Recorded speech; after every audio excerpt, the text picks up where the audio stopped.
Hello, আসসালামু আলাইকুম। সবার ঈদ কেমন কাটলো? নিশ্চয়ই খুবই ভালো কেটেছে। আল্লাহর রহমতে আমারও খুব সুন্দরভাবে ঈদ কেটেছে। দেশ থেকে বিদেশে যারা যারা আমার ভিডিও দেখছেন, আশা করছি আপনারা সবাই খুবই ভালো আছেন। আলহামদুলিল্লাহ, আপনাদের সবার দোয়ায় আমিও খুব ভালো আছি। অনেক দিন ধরে কোনো ব্লগ আপলোড দেওয়া হচ্ছে না, তাই ভাবলাম আপনাদের সাথে নতুন আরও একটি ব্লগ শেয়ার করি। আর আমি কোথাও যেতেই পারছি না, আর অনেক দিন ধরে খুবই বাজে একটা ওয়েদার, কোনো ভিডিও করতে পারছি না, ভালো লাগছে না। মানে এরকম ওয়েদারে কিছুই ভালো লাগে না, তাই আর কোনো ভিডিওর ক্লিপও নেওয়া হয়নি। তো আমি একটু সকাল সকাল ঘুম থেকে উঠে ছাদে গেলাম। ছাদ থেকে আমার কিছু গাছ আছে, ও গাছগুলাতে কিছু পানি দিলাম আর কি। আর এই গাছগুলোকে আমি প্রত্যেক দিন ঘুম থেকে উঠেই দেখি, আমার খুবই ভালো লাগে গাছ। আমি সব সময় চেষ্টা করি নতুন নতুন জিনিসের গাছ এসে আমাদের ছাদে লাগানোর।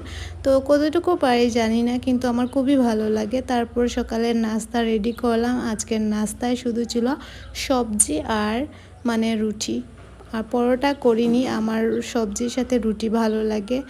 এরপর আমরা নাস্তা টাস্তা করে একটু ছাদে গেলাম। দেখলাম যে আমার আম্মু কিছু শিমের বিচি, শুকানো শিমের বিচিগুলোকে রোদে দিয়েছিলেন শুকাতে, আর কিছু আচারও ছিল। আমি এগুলাকে একটু নেড়েচেড়ে দেখলাম আর কি সব কিছু ঠিক আছে কি না, কারণ অনেক দিন ধরে তো এগুলো খাওয়া হচ্ছে না, যেহেতু রোজা ছিলাম আর তেমন একটা খাওয়া হয়নি আর কি।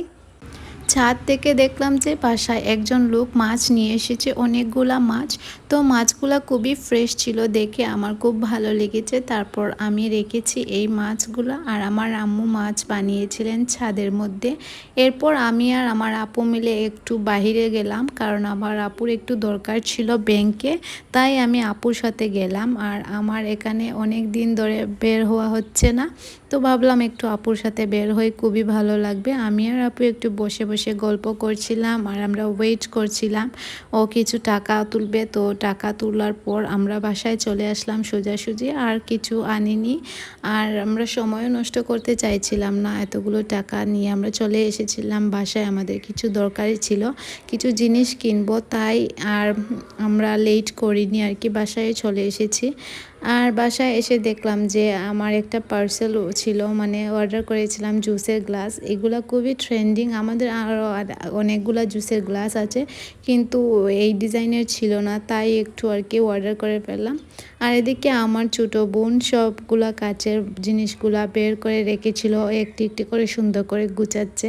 তো অনেক দিন ধরে এগুলা গুছানো হচ্ছে না, তো তাই আর কি আমার ছোটো বোন সব কিছুকে বার করে তারপর আস্তে আস্তে সুন্দর করে গুছিয়ে রেখেছিল।